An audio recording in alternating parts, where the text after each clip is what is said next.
बेचते पूरा देश देख रहा है।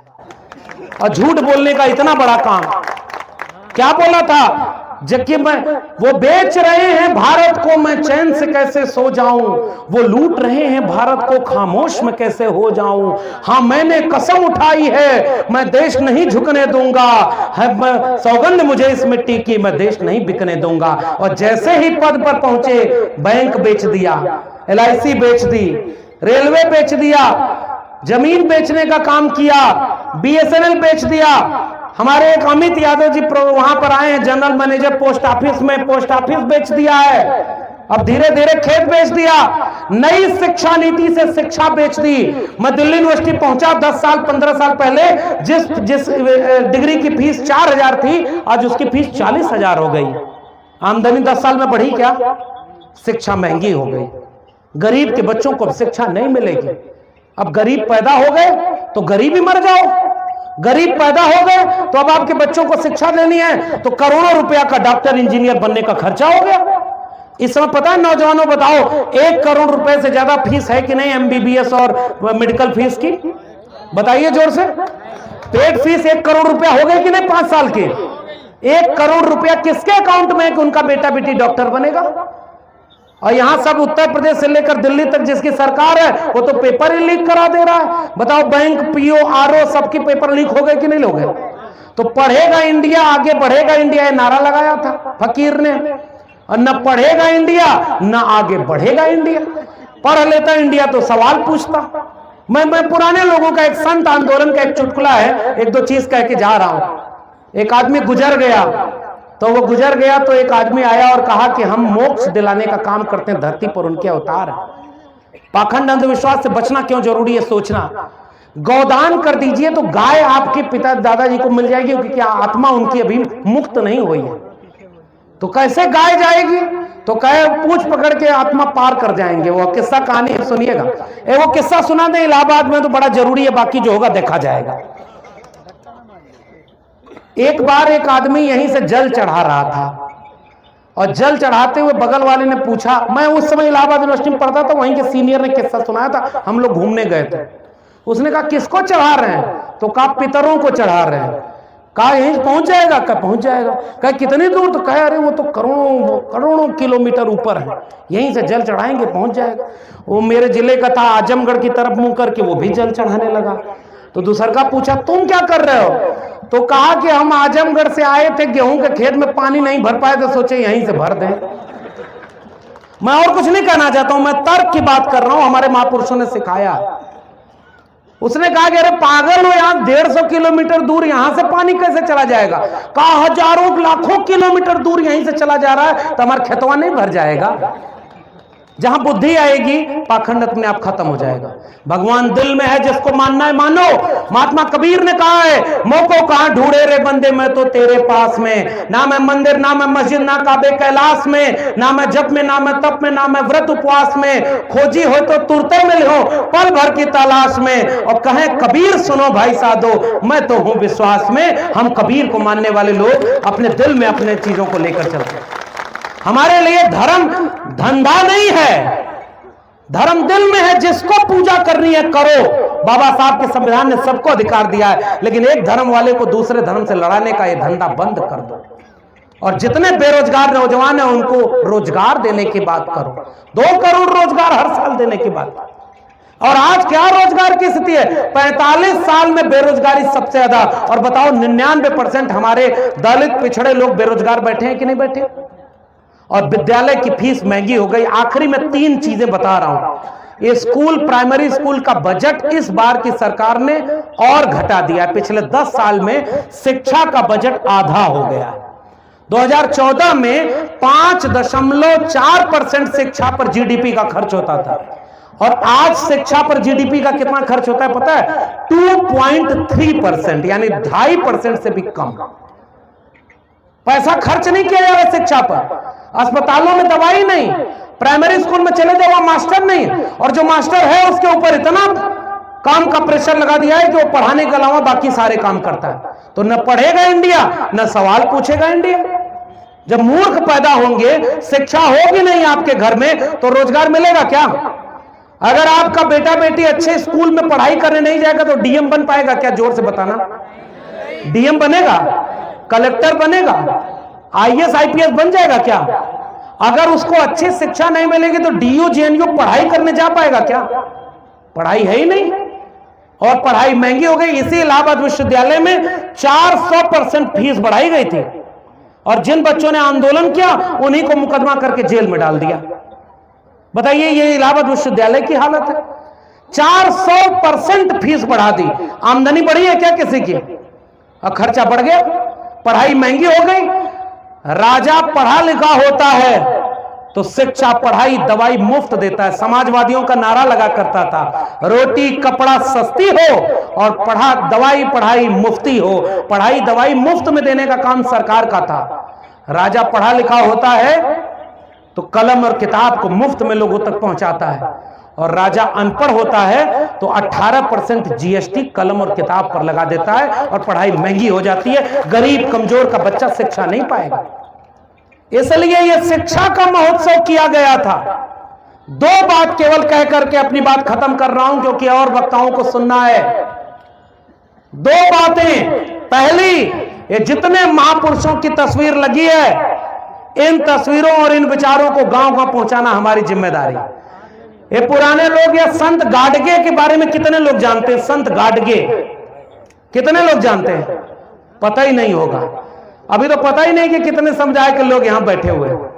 फूलन देवी की तस्वीर लगी है, आप देखिए यहां पर। भगत सिंह, सरदार पटेल, संत गाडगे ऐसा कपड़ा पहनते थे जिसमें चकत्ती लगी होती थी। यहां से तस्वीर देखेंगे तो फटा हुआ कपड़ा था, सिला हुआ था, चकत्ती लगा के। एक बार किसी ने पूछा कि गाडगे साहब, ये फटा हुआ सिला हुआ कपड़ा क्यों पहनते हैं?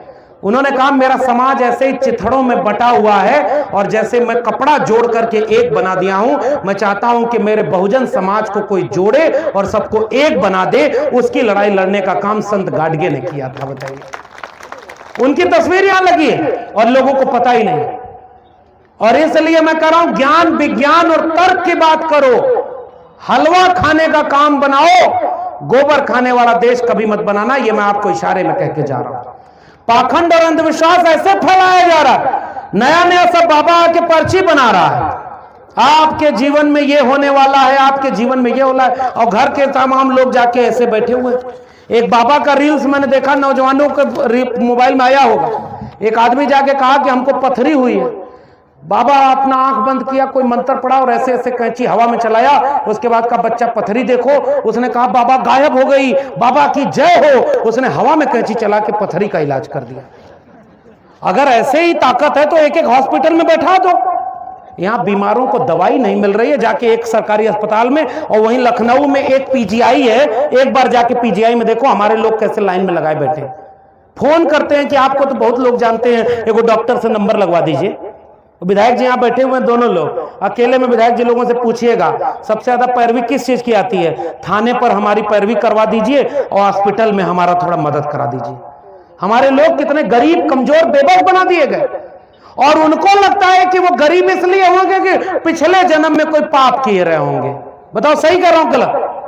आजकल तो कुल यहां पे भगदड़ मच गई, और कुल है बाबा नया नया लफंडर सब कह रहा है कि यहां मरने से मोक्ष मिलता है। तो दूसर का बाबा कहा कि अगर मोक्ष मिलता है तो खुद काहे देर कर रहे हैं, आए और मोक्ष ले ले। ये तो मैं भी नहीं बोल रहा हूं, वही सब आपस में बोल रहे हैं। इसमें मत पड़ जाना, मैं आपको इशारे में कह के जा रहा हूं। पढ़ाई करना, भूखे रहना, प्यासे रहना, एक रोटी कम खाना, एक कपड़ा कम पहनाना, लेकिन अपने बेटा बेटी को शिक्षा जरूर दिलाना। कोडियारा के लोगों में आपसे निवेदन करके जा रहा हूं, पढ़ाई करेंगे तभी आपके बच्चों का भविष्य बचेगा। अंधविश्वास और पाखंड में मत जाइएगा। ये अंधविश्वासी और पाखंडी बनाना चाहते हैं, और हम चाहते हैं। मतलब उत्तर प्रदेश में ये दो लोग चूंकि उसी समाजवादी पार्टी के हैं, तो पार्टी का चूंकि कार्यक्रम नहीं है, लेकिन मैं बस एक बात कहना चाहता हूं। स्कूल में, विद्यालय में, डिग्री कॉलेज में अगर कोई बच्चा जाएगा तो लैपटॉप और मोबाइल देना अच्छा काम है कि उसके हाथ में घंटा देना चाहिए? अब आप तय करो, पढ़ा लिखा आदमी क्या देना चाहेगा? इसलिए मान्यवर कांशीराम और नेताजी मुलायम सिंह यादव, वो जो विचारधारा आगे चली तो शिक्षा को लेकर के आगे चली है।